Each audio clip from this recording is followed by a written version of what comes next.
It's like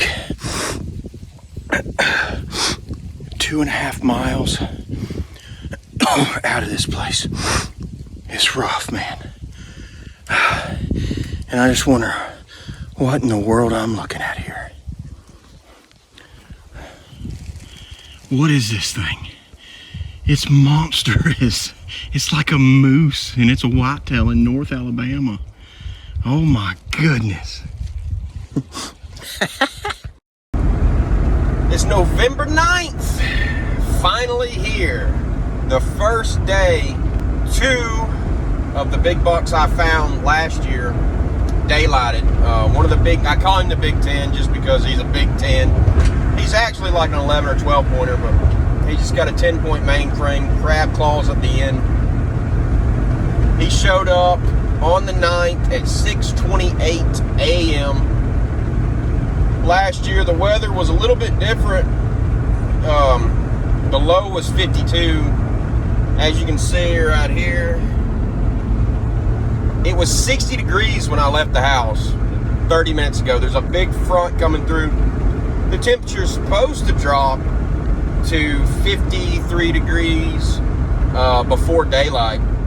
So the temperature is not really ideal. If it's in the 50s, I'll feel good about it, at least for a few hours. I'm set up right on the edge of one of his, I would say, bedding locations. He spends a lot of time there from time to time, and then he'll push deeper as pressure gets on him. I'm just gonna hunt that area, hunt that spot.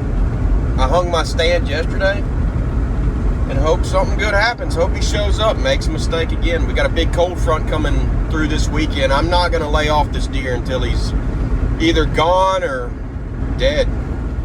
It is November 16th, still after the deer I call the Big 10. I call him the Big 10 because I'm just not good at naming deer. I mean, who is, right? But I can't find this deer. Last year I had camera pictures of him like every 3 days, daylighting a lot. It was all during the rut. The rut kicks off in 4 days. It's like a light switch. Bam! They just start chasing. Last till about the 6th or 7th, then breeding happens and it kind of gets tougher. So the hunt continues for this deer. I've got to locate his core area. I made a huge mistake last year by not honing this deer into his specific location. You know, a 50-acre, 100-acre tract, you know, a piece that he calls safety his home. So I think I got him now. We're going out today. We're going in the afternoon. Deer been moving a lot. I'll break it all down if something good happens. And the goal is to target a single deer in the lower Appalachian Mountains. Deer density here is low. Pressure is extremely high. It is tough out here. I mean, extremely tough. And with no acorns this year on the ground, it's made it even tougher. Or it might make it easier depending on what I find today and if my assumptions are right, because I ran into I seen like 20 deer the other day, and I've never seen 20 deer in this whole forest in a single area. Usually it's like 3 or 4 on every 200, 300, 400 acres. It's extremely low deer density out here. It's November 17th, I think. I just shot a big buck. I think it's the one I call the Big 10, only because there's only 2 big deer in this area that I know of. And you'll hear people say, oh, it's the rut, anything can happen, and that's true. But it's not quite the rut yet. We're about 3 days, 4 days away. I'm hunting in this buck's core area. I got a lot of trail cam photos. My goal was to target a deer in one of the toughest places in the world to hunt whitetails. Low deer population. It's crazy. It's crazy. And I think I just shot him. I shot 5 times. For those of you who don't know, I'm a horrible shot. So I'm going to get down, put a stalk on him, finish him off, and see how it goes.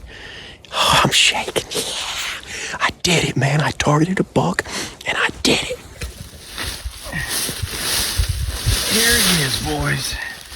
He is an absolute giant. Look at that.